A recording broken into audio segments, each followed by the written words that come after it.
Now students, let us see the classification of mixtures. Mixtures can be classified into solution, suspension and colloids. Okay, so first we are going to look into the properties of the solutions. Solution, you can see that it is made up of two components, that is solute and solvent.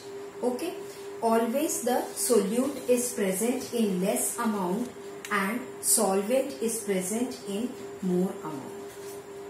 So whenever a solute and the solvent are mixed together, you are going to get a solution. You have studied in computer the binary digits 0 and 1. That means two digits are present.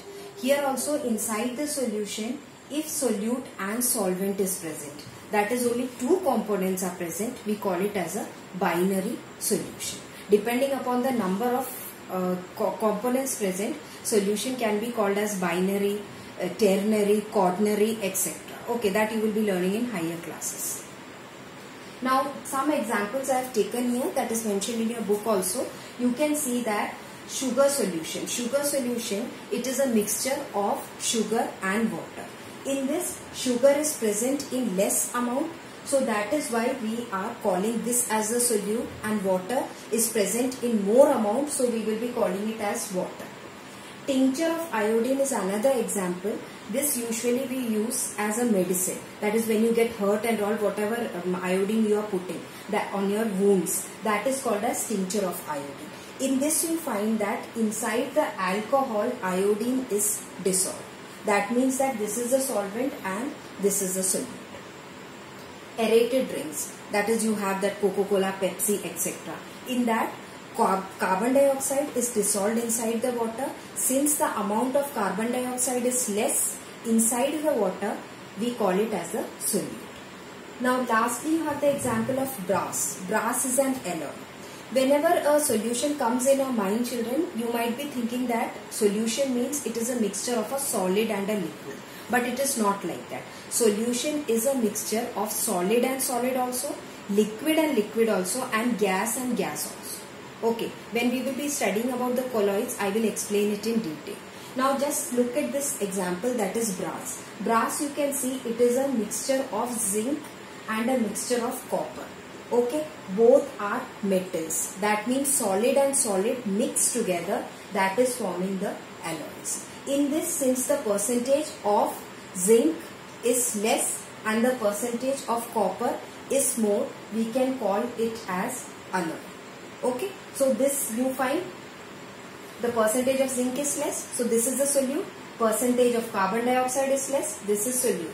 So all the solutes together I have written here, because the percentage of this component is less inside the solution. Now let us look at the properties of the solution. When you look at the properties of the solution, you find that solutions are generally homogeneous mixtures. Okay, generally we are speaking. And whenever the solution is a homogeneous mixture, we call it as a true solution. The particle size of a solution is less than 10 to the power minus 7 meter in diameter. Okay, in some of the textbooks it is given as 10 to the power minus 9. Okay, fine, but accurate it is 10 to the power minus 7. Now, path of the light is not visible in a solution.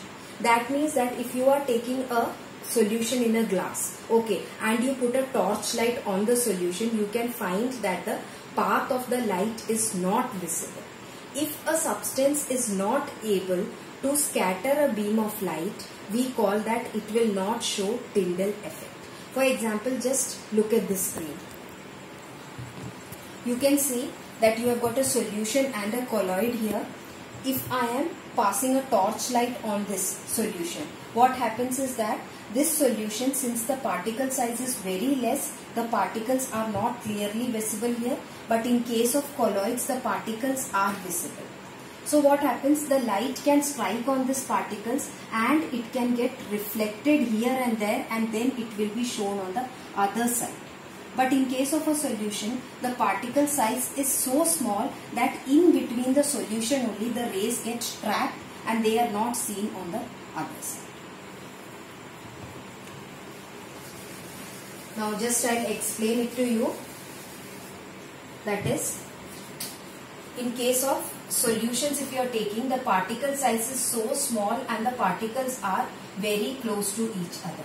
As a result, what is going to happen? If a ray of light is striking here, that will get reflected in this and that direction, and from here it can get reflected to the other particles. So this reflection will take place among the particles of the solution and no light will be seen on this side. But in case of a colloid, what happens? That the particle size is so big that there is plenty of surface for the light to get reflected on that. Okay, this reflection will be falling and from that it can get reflected easily. The particle size is large enough. So you can say that if the beam of light, if you are passing from this side and you are able to see on this side, that is the other side of the solution, then you can say that this substance shows Tyndall effect. Okay, Tyndall is the name, that was a name of the scientist who had discovered this effect. So in case of solution, since you cannot see the light on the other side, you can say that solutions do not show Tyndall effect. Now coming to the next property, that solute particles cannot be separated by filtration.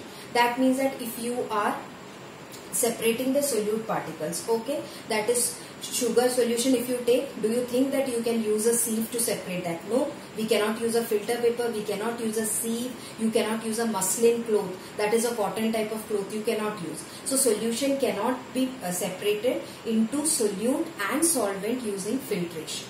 Now the last point, that is solution is stable. Solution is stable means that if you are taking a solution in a glass and leave it there for 3 to 4 hours, you will find after 3 to 4 hours also solution is as it is. No condition as such is going to arise that after 2 to 3 hours you will see that solute particles are settled at the bottom and solvent is present at the top.